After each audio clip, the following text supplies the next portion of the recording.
Olá, tudo bem? No Conexão Legislativa de hoje, nós vamos falar sobre a questão racial no Brasil, né? Nós vamos entrevistar o deputado Jesus dos Santos, que é da bancada ativista aqui da Assembleia. Seja muito bem-vindo, deputado. Agradeço o convite, é sempre um prazer estar aqui contigo, Luciano, e com as nossas e nossos espectadores. Deputado, a gente está no momento aí, né, de discussão da questão racial, da questão da igualdade. A gente teve durante muito tempo a população negra exigindo direitos, protestando, uma série de protestos e tal. E agora essa é uma reivindicação também de muitas pessoas brancas e de outras etnias, né, que pedem essa igualdade. Isso está acontecendo nos Estados Unidos, né, isso está acontecendo aqui no Brasil. Como é que o senhor vê essa questão nesse momento? Como é que o senhor avalia esses protestos que estão acontecendo? Bem, Luciano, a questão étnico-racial no nosso país, ela é uma questão que é gravíssima do ponto de vista do desleixo que as instituições, que o Estado tem para com essas populações, as quais foram, desde o início da construção desse país, marginalizadas. A escravização indígena foi até 1778, a escravização dos povos africanos foi até 1888, e quando acaba, né, a tal fim da escravização mercadológica, o que a gente observa, na verdade, é um processo de exclusão dessas populações sempre marginalizadas. Não nos foi permitido acesso à moradia, não foi lhe permitido acesso. Eu estou com minha filhinha aqui, vem, filha. Não foi Acontece, lhe acontece. Que permitido, bonitinho. não lhe foi Ao vivo é permitido. assim mesmo, home office é assim mesmo, Sim, né? é bom que se eu esquecer de alguma coisa, ela já me lembra aqui. E aí a nossa população, a nossa sociedade foi construída a partir de todo esse processo de exclusão. Você tem ideia? Na década de 70, na década de 30, com a Frente Negra Brasileira, ainda se lutava para que tivéssemos acesso à educação. E para resumir essa primeira parte, foi só em 1988 que a educação, a saúde passou a ser universal. Isso quer dizer que só a partir de 1988 que essas populações marginalizadas passaram, de certa forma, a terem acesso às questões que são tão básicas. Então, o que a gente vive hoje, como já faz parte da luta do movimento negro desde sempre, né, quando em 1995 foi ratificado pelo até então presidente. Oi, filha, quer falar? Foi Ela ratificado quer falar. pelo presidente Fernando Henrique de que o Brasil tinha uma dívida, né, com as populações afrodescendentes e indígenas. A própria Conferência de Durban, que foi realizada a partir dos anos 2000, a qual o Brasil é signatário e se comprometeu a produzir, a construir políticas públicas que erradicassem as desigualdades, o que infelizmente a gente ainda não vê acontecendo, e isso, inclusive, são apresentados em diversos dados. A Rede Nossa São Paulo, o mapa da violência, continuam apresentando que a gente ainda vive um processo de desigualdade que nos mata todos os dias, como acontece com os jovens pretos, que a cada 23 minutos, né, infelizmente, tomba nas periferias das grandes cidades. Eu disse tudo isso para, primeiro, dizer que o que a gente tem hoje de avanço é que eu estou com um terremotozinho aqui embaixo, mexendo aqui na câmera. Tudo bem, tudo bem. Por isso que eu saí do centro da Eu vou câmera. falando aí. E ela está na idade da fala, né? Ela está naquela idade que quer falar, né? Ah, Ela está bem nessa idade. Mas é normal, home office, tá. essas são as questões, deputado, do home office, né? A gente tem filho, cachorro, gato, né? Sempre tem essas questões, assim. Eu aqui em casa tenho dois Para mim gatos, está também ficam sendo um me prazer. rondando aqui. Ficam me rondando aqui, uma hora encosta na mesa, aí balança a câmera, outro dia um pulou em cima da mesa, aí caiu tudo. Então, isso faz parte do home office e tal, né? Para E mim está parabéns sendo um pela filha, prazer, na né, que tá verdade. falando. Para mim é um prazer, na verdade, porque do ano passado até antes do processo pandêmico, a gente vinha em uma correria tão grande e eu estou tendo a oportunidade de convivê-la, né, nesse momento que é de diversas descobertas, da fala, do andar, enfim. O nome dela é Ayoluar Nzinga, nome de origem iorubá e que remete a uma pesquisa da minha árvore e da minha companheira das árvores genealógicas, né, de nós dois, que acabou ali dando ali para os povos bantos e urubais. Mas como eu estava dizendo, mesmo em 1995 na marcha 300 anos Zumbi, né, que eu até então o presidente daquele momento, Fernando Henrique Cardoso, assumia, né, de que o Brasil tinha uma dívida com essas populações, a própria Conferência de Durban, que o Brasil é signatário e que se responsabilizou em construir uma gama de programas, políticas públicas que erradicassem as desigualdades. E o que a gente vê, na verdade, nos dias de hoje, infelizmente, ainda é a manutenção, né, destes corpos ainda em índices bastante desagradáveis, como os índices ainda de analfabetismos, de desempregos, de pessoas em situação de rua, dos jovens que a cada 23 minutos, né, morrem nas periferias aí dos centros. Dados que a gente vê, por exemplo, nos diagnósticos da rede Nosso São Paulo, no Atlas da Violência, nos mapas de desigualdade. O que a gente, por conta do esforço e da luta dos movimentos étnicos, raciais, e é isso, a gente vai lá para os quilombos, como o Quilombo dos Palmares, a gente chega na Frente Negra Brasileira na década de 30, no MNU, né, que esse ano completa 42 anos de luta. Isso, o que a gente hoje, de alguma forma, conseguiu avançar, faz parte justamente de toda essa luta que os movimentos vêm empenhando aí há muito tempo. Agora, está longe ainda, né, de termos uma sociedade às quais as políticas que são desenvolvidas são políticas equânimes e que, de alguma forma, nos tirem da condição que vivemos hoje. Ainda há muito o que avançar nesse aspecto. Deputado, como é que o senhor vê aí o genocídio aí, né, da população negra? A gente vê aí ações policiais, né, principalmente nas periferias. Como é que o senhor vê? Existe racismo, né, na abordagem policial? Qual que é a avaliação que o senhor faz dessas duas questões? É importante a gente lembrar como que nasce a instituição militar em nosso país. Ela, na verdade, ela passou a existir justamente para capturar escravizados que fugiam em busca de sua liberdade. A polícia militar, conforme os moldes que a gente tem hoje, ela nasce, inclusive, durante a ditadura militar. Então, o que se tem hoje como construção dessa polícia é justamente uma polícia que escolheu, desde o início, os seus inimigos, né? Inimigos desse processo militarizado das forças de segurança pública que a gente tem hoje.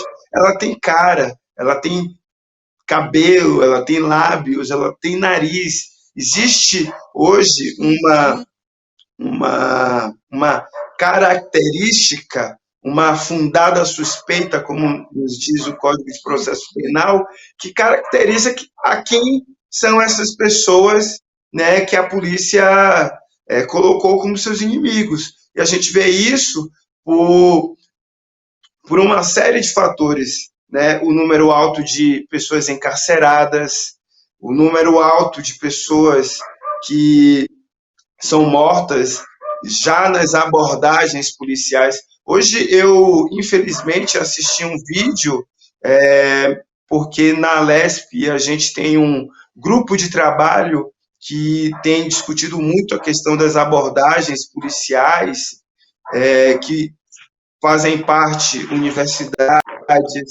Deputado, há uma questão importante, a questão da abordagem policial, né?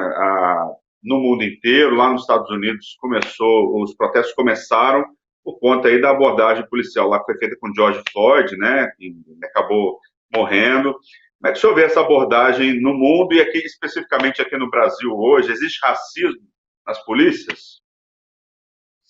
Importante dizer que na sociedade contemporânea que a gente vive, ela foi fundada a partir, né, do processo de escravização, do processo escravocrata, aonde não começa em 1500, mas até antes, né, 1400 e alguma coisa, com a experiência europeia na Ilha da Madeira, já com relação à plantação de cana-de-açúcar, que já escravizava africanos na Ilha da Madeira. Com a invasão europeia a partir de 1500, aqui no Brasil, se começa escravizando a população indígena e, após 58 anos de início da invasão aqui, como algumas etnias chamavam, né, Pindorama, começa a se trazer humanos, né, escravizados mercadologicamente para o Brasil para, né, dar continuidade à experiência agrícola da plantação de cana-de-açúcar, agora com trabalhadoras e trabalhadores escravizados oriundos de África. A partir daí, a gente pode concluir que a sociedade brasileira ela foi construída a partir da escravização, do racismo. Então, a polícia, a qual nós vemos hoje, sem sombra de dúvidas, também é uma instituição racista e reproduz isso no seu dia a dia. A gente vê, inclusive, os altos índices de mortalidade das populações pretas oriundas, né, das abordagens policiais e, inclusive, número que tem vertiginosamente aumentado. O militarismo no Brasil, inclusive, ele passa a ser desenvolvido justamente para caçar pessoas que fugiam, né, para tentarem a sua liberdade, e a militar nos moldes as quais vivenciamos hoje em dia, ela inclusive foi criada durante a ditadura militar. Então, a partir desse retrospecto de construção de sociedade, como o militarismo no nosso país nasce, como ele é reformulado durante a ditadura militar, se construiu, né, por conta disso tudo, um imagético de quem o militarismo, né, a guerra, o confronto é justamente de dizimar os inimigos. Então, o exército, a polícia militar, as instituições de segurança pública que foram criadas ao longo do tempo, estigmatizou justamente essas populações sempre marginalizadas. Exemplo disso foi a caça aos capoeiristas, aos sambistas no início do século passado, assim como acontece hoje, inclusive, nos bailes funks, o que acontece nas atividades que acontecem nas periferias. Eu vou dar um exemplo de mim, de como está tão estigmatizado, né, rostos como esse, né, como inimigos da Polícia Militar. 15 dias após de termos iniciado a 19ª legislatura na Assembleia Legislativa, eu estava todo arrumado, bonitinho, e com a arma já em punho para minha cabeça, já me acusando, né? Eu já estava ali sentenciado pelo aquele policial como o ladrão que estava roubando celulares há um tempo no Ibirapuera. E qual que era a justificativa, qual que era a fundada suspeita que aquele policial tinha para com a minha pessoa? Então, foram 30 minutos, inclusive, de bastante desespero. Agora, algo que, inclusive, é corriqueiro, por eu ser preto, pelo meu nariz, pelas minhas características. E isso é óbvio que não é daquele policial. É algo que já está encrostado né, na instituição, na nossa sociedade. E aí, por conta de toda essa vivência, de todo esse histórico, uma das primeiras iniciativas que a gente buscou em construir na Alesp foi justamente um grupo que tem se aprofundado dia após dia, né, no debate sobre os protocolos de abordagem, porque o entendimento, inclusive, é de que o alto índice de encarceramento, o que vem propiciando essa tal de guerra às drogas, tem, na verdade, potencializado com que jovens negros ou morram a cada 23 minutos, ou por conta desse estigma, né, continuem aí encabeçando os índices de das pessoas que mais estão encarcerando, ou que mais estão no cárcere.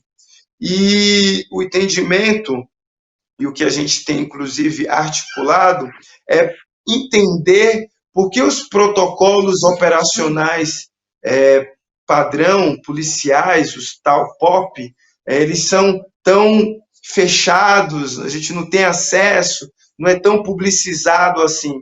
É necessário que as políticas de segurança pública, visto que como a Constituição delega ao policial esse exercício público, a sociedade tenha a possibilidade, né, de terem aí documentos transparentes, de poderem terem o controle social dessa ação, que é uma ação social, uma função pública. É o que a gente pretende com este grupo de trabalho na Alesp, fazer com que esses processos e procedimentos sejam cada vez mais transparentes, onde haja controle e participação social, para que a gente possa caminhar para a erradicação desses homicídios, porque a polícia, ela precisa ser, na verdade, a garantidora de vidas. Porém, hoje, ela tem sido aí o que tem aumentado vertiginosamente a morte desses jovens. E olha como é curioso, né?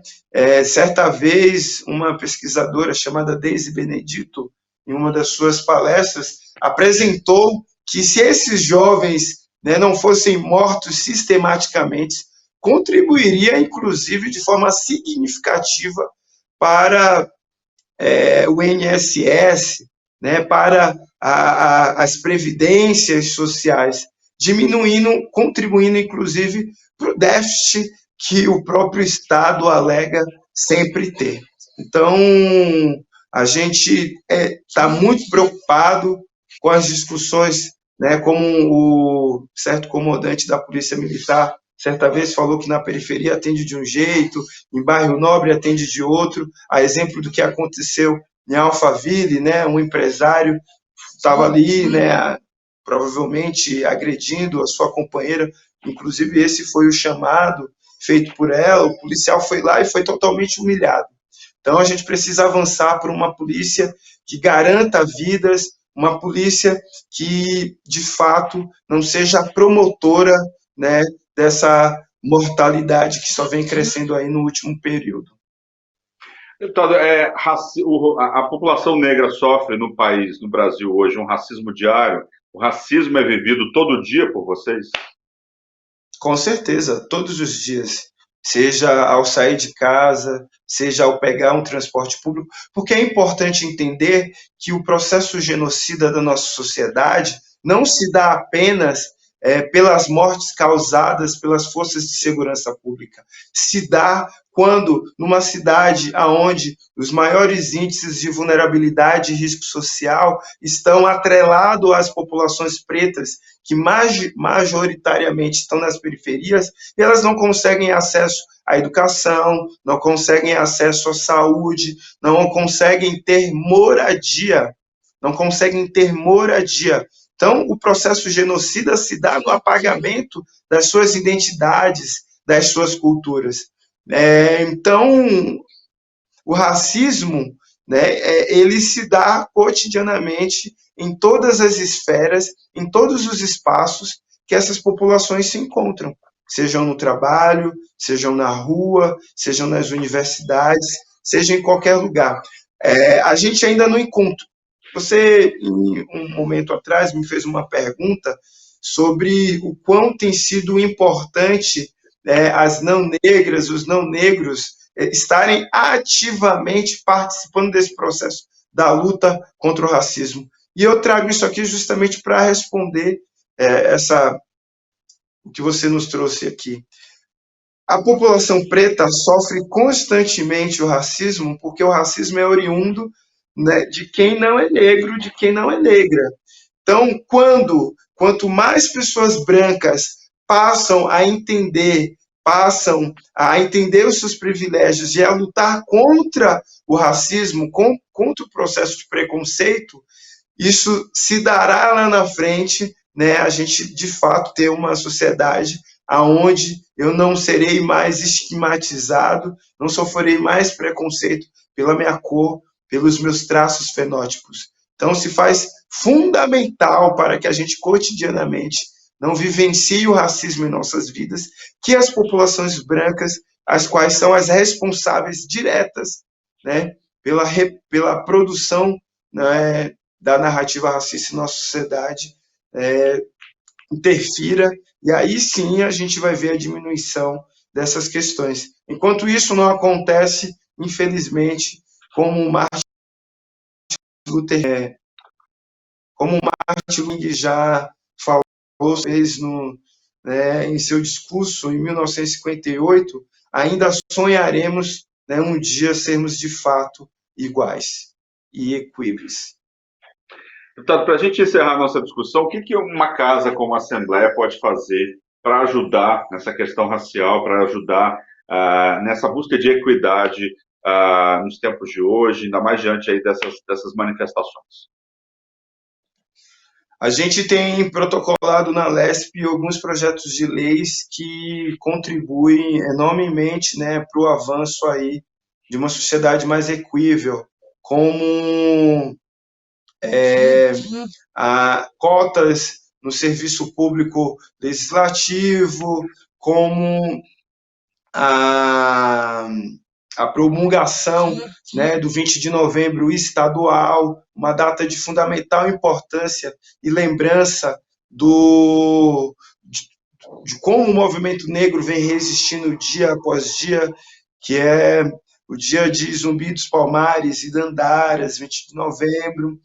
Além disso, hoje tem sido feita uma discussão muito importante sobre monumentos que deveriam, na verdade, estarem em museus e que retratem, na verdade, como a nossa sociedade foi construída, né, com muito choro, com muita lágrima, com muita dor, e que estão em espaços abertos, em praças públicas, né, glorificando esses personagens. Então, a LESP hoje, o Poder Legislativo, ele tem a oportunidade, além do dever, né, a partir do seu poder discricionário, que é produzir leis, né, e caminhos para que possa aí contribuir com o executivo e com o judiciário para que a gente possa elaborar propostas efetivas para a erradicação do racismo que a gente vive. Agora, é importante dizer também que nos dias de hoje ainda, né, essas leis tendo que tramitar tal, chega na LESP, logo chegará na LESP a LDO, que é a Lei de Diretrizes Orçamentárias. E diante da crise do Covid-19 que a gente tem vivenciado, se mostrou aos nossos olhos, para aquelas e aqueles que não queriam ver, o quanto é desigual a nossa sociedade e a quem de fato tem sido afetada. Então, é compromisso nosso, na Lei de Diretrizes Orçamentárias, na LOA, já construir, né, a partir do que de fato resolverá essas questões, que é dinheiro. Então, para finalizar, dizer que a gente tem já diante das nossas mãos, por meio da LDO que está chegando logo, já o compromisso, já que a crise do coronavírus, do Covid-19, escancarou a realidade e essas necessidades e essas demandas coletivas só se resolverão quando o orçamento público estiver olhando para essas problemáticas e tentando resolvê-las. Então, é algo que, sem sombra de dúvidas, precisaremos aí de muito tempo para resolver, mas a gente pode começar já, né, com o orçamento público, entendendo e fazendo a leitura dessas vulnerabilidades e riscos sociais que o Covid-19 deixou aí para a gente como um exemplo de que a gente ainda não desenvolveu o quanto deveríamos desenvolver. Tá certo, eu gostaria de agradecer ao Jesus dos Santos, que é da bancada ativista aqui da Assembleia. Muito obrigado pela participação aqui no programa. Luciano, eu que agradeço pelo convite. A TV Alesp tem cumprido, o sistema de comunicação da Alesp tem servido aí, né, de forma exemplar para divulgação, para a comunicação das coisas que têm se discutido no Estado. Para você que tem nos assistido, avisa para sua vizinha, para sua família, assistir mais, né, a TV Alesp, a Rádio Alesp, porque é informação, né, vinda ali de primeira mão. Então, não percam isso, e essa precisa ser uma rede muito mais acessada. Agradeço aos espectadores que nos ouviram. Se vocês tiverem dúvidas ou quiserem comentar mais alguma coisa, vou deixar aqui as minhas redes sociais para que a gente possa continuar conversando e compartilhando com vocês o que a gente está fazendo na Alesp. No Facebook é fala.jesus20, no Instagram fala.jesus e o site é www.falajesus.com. Agradeço o convite e fico à disposição para outros encontros como esse. Quer dar bom dia, tá certo, filha? obrigado, Fala aí, deputado. Bem, tchau. Tá certo, deputado. Eu agradeço aí a entrevista, né? Agradeço a participação especial da filha do senhor. Bem, e o Conexão Legislativa de hoje fica por aqui. Lembrando que você pode assistir esse e outros programas da Rede Alesp no nosso canal no YouTube, é só digitar Rede Alesp. Nós voltamos no próximo programa, discutindo um outro assunto de relevância para a sociedade. Obrigado pela audiência, tchau.